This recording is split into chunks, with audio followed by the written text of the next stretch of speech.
Christmas! Surprise! Happy, surprise, Merry Christmas Eve. I thought I'd pop online today and say hi and share a story because it's what I do. Well, do it a little bit. So, today, because it's Christmas, gotta read a Christmas book. How the Grinch Stole Christmas. Great classic. And let's get started with it together. How the Grinch Stole Christmas by Dr. Seuss. And comment to say hi, or share in the comments below what are Christmas traditions that you're being a part of right now. How the Grinch Stole Christmas.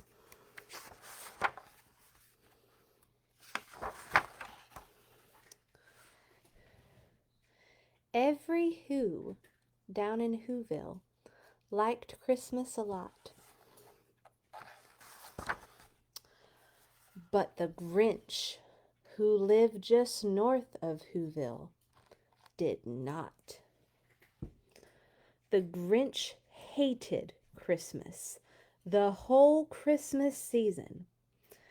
Now please don't ask why. No one quite knows the reason. It could be his head wasn't screwed on just right. It could be, perhaps, that his shoes were too tight. But I think the most likely reason of all may have been that his heart was 2 sizes too small. But whatever the reason, his heart or his shoes, he stood there on Christmas Eve, hating the Whos, staring down from his cave with a sour, grinchy frown at the warm lighted windows below in their town. For he knew every Who down in Whoville beneath was busy now hanging a mistletoe wreath. And they're hanging their stockings, he snarled with a sneer. Tomorrow is Christmas. It's practically here. Then he growled with his Grinch fingers nervously drumming. I must find some way to stop Christmas from coming. For tomorrow, he knew, all the Who girls and boys would wake bright and early. They'd rush for their toys, and then, oh, the noise, oh, the noise, oh, the noise, noise, noise, noise. That's one thing he hated. The noise, noise, noise, noise. Hey, H.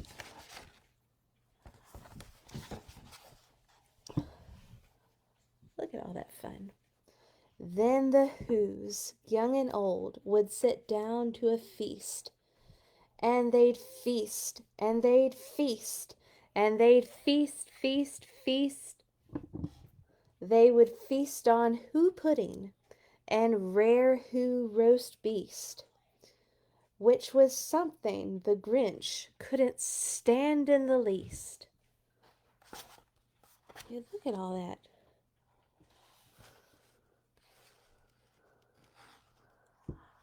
All the little cups and all the little plates and all the Who cooking. And then they'd do something he liked least of all. Every Who down in Whoville, the tall and the small, would stand close together with Christmas bells ringing. They'd stand hand in hand, and the Whos would start singing. They'd sing, and they'd sing, and they'd sing, sing, sing, sing.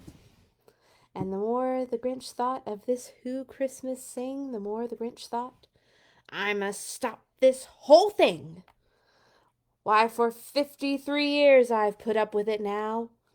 I must stop Christmas from coming. But how? Then he got an idea, an awful idea. The Grinch got a wonderful, awful idea.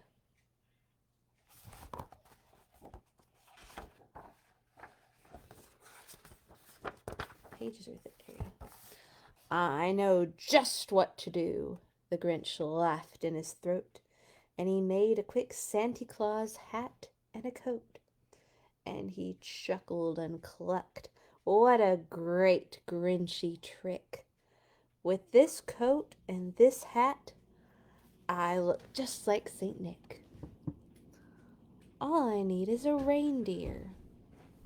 The Grinch looked around, but since reindeer are scarce, there was none to be found.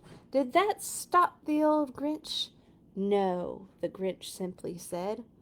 If I can't find a reindeer, I'll make one instead. So he called his dog Max. Then he took some red thread and he tied a big horn on the top of his head.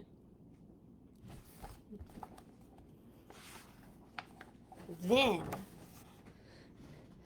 he loaded some bags and some old empty sacks on a ramshackle sleigh, and he hitched up old Max. Then the Grinch said, "Giddy up!" And the sleigh started down toward the homes where the Who's lay a snooze in their town.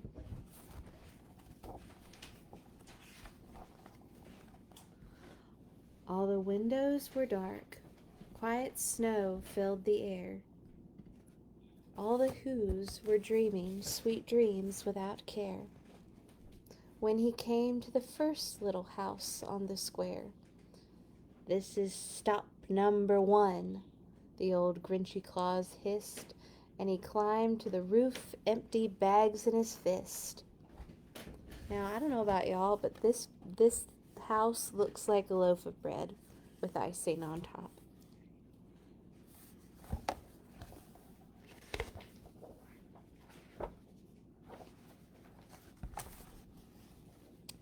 Then he slid down the chimney, a rather tight pinch, but if Santa could do it, then so could the Grinch. He got stuck only once, for a moment or two, then he stuck his head out of the fireplace flue, where the little Who stockings all hung in a row. "These stockings," he grinned, "are the first thing to go."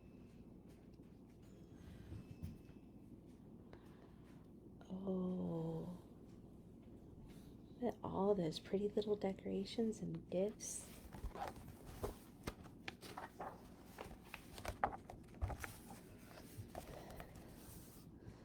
Then he slithered and slunk with a smile most unpleasant around the whole room, and he took every present: popguns and bicycles, roller skates, drums, checkerboards, tricycles, popcorns, and plums, and he stuffed them in bags. Then the Grinch very nimbly stuffed all the bags one by one up the chimney. Oh my. There you go. There we go. Merry Christmas to you all. Yeah, y'all did the same. Then he slunk to the icebox. He took the Who feast. He took the Who pudding. He took the roast beast. He cleaned out that icebox as quick as a flash.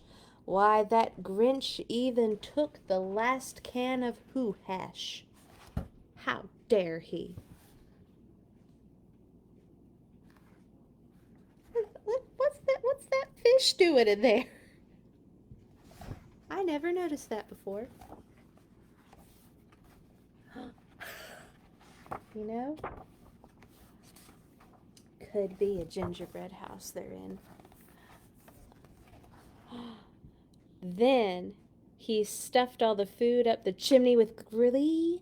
"And now," grinned the Grinch, "I will stuff up the tree." Oh, that poor tree.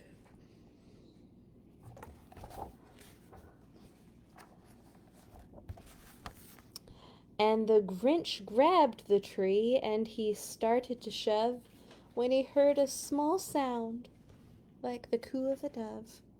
He turned around fast and he saw a small Who, little Cindy Lou who was no more than 2.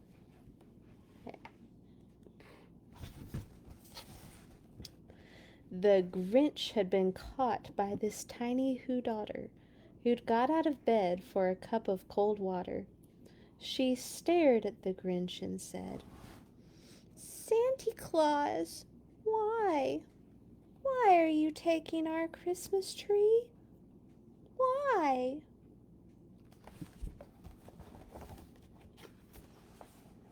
But you know, that old Grinch was so smart and so slick. He thought up a lie, and he thought it up quick. "Why, my sweet little tot," the fake Santa Claus lied, "there's a light on this tree that won't light on one side. So I'm taking it home to my workshop, my dear. I'll fix it up there, and I'll bring it back here." And his fib fooled the child. Then he patted her head, and he got her a drink, and he sent her to bed. And when Cindy Lou Who went to bed with her cup, he went to the chimney and stuffed the tree up.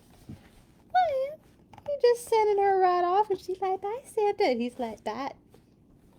Right back to, not cool." The last thing he took was the log for their fire.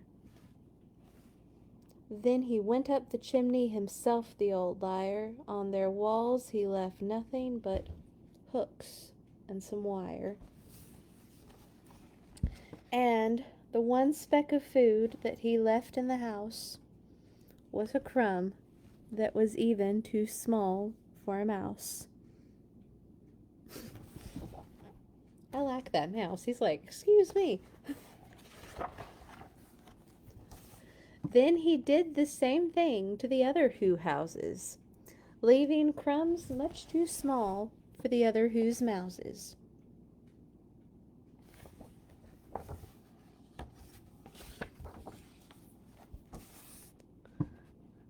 It was dawn, all the Who's still abed, all the Who's still a snooze, when he packed up his sled. Packed it up with their presents, their ribbons, the wrappings, the tags and the tinsel, the trimmings and the trappings. Oh my.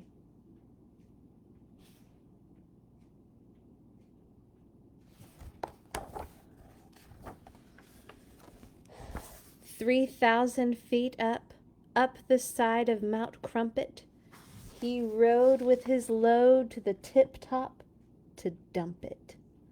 "Pooh-pooh" to the Who's, he was grinchiously humming. "They're finding out now that no Christmas is coming. They're just waking up. I know just what they'll do. Those mouths will hang open a moment or two, then the Who's down in Whoville will all cry, 'Boo-hoo!'"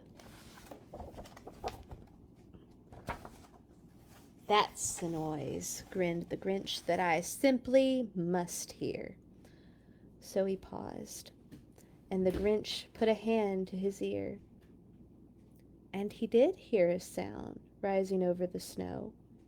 It started in low, then it started to grow.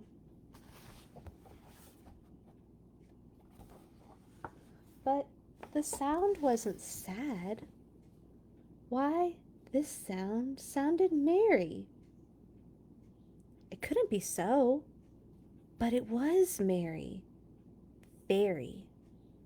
He stared down at Whoville. The Grinch popped his eyes. Then he shook. What he saw was a shocking surprise. Every Who down in Whoville, the tall and the small, was singing without any presents at all. He hadn't stopped Christmas from coming. It came. Somehow or other, it came just the same.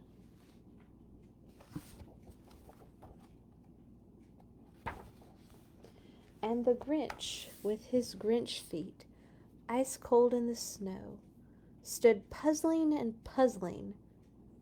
How could it be so? It came without ribbons. It came without tags. It came without packages, boxes, or bags. And he puzzled 3 hours till his puzzler was sore. Then the Grinch thought of something he hadn't before. Maybe Christmas, he thought, doesn't come from a store. Maybe Christmas, perhaps, means a little bit more.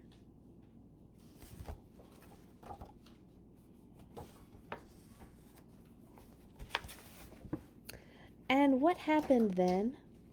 Well, in Whoville they say that the Grinch's small heart grew 3 sizes that day. And the minute his heart didn't feel quite so tight, he whizzed with his load through the bright morning light, and he brought back the toys and the food for the feast. And he himself, the Grinch, carved the roast beast. The end. A lot of things try to steal Christmas. They don't try to steal the holiday because it's a day, but they try to steal joy and happiness that you feel at Christmas time. And a lot of people feel sad at Christmas time, and they feel like all the happiness and all their joy has been taken away from them.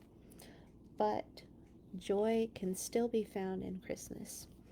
Even during this year, it's been kind of not fun, and also been kind of overrun with lots of not fun. But I hope all of you have a wonderful Christmas and have wonderful Christmas Eve traditions with your family going on soon. I know my family will be watching It's a Wonderful Life and Charlie Brown Christmas and lots of fun special things. And then we'll get to celebrate Christmas tomorrow. But Christmas isn't about all of those things. All those things are super fun and I enjoy them.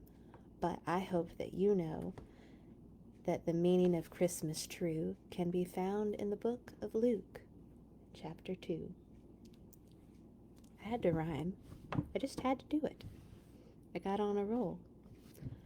Well, I'm glad that y'all popped online with me today, and I hope that y'all have a wonderful Christmas, and I'll see you again very soon. Bye-bye.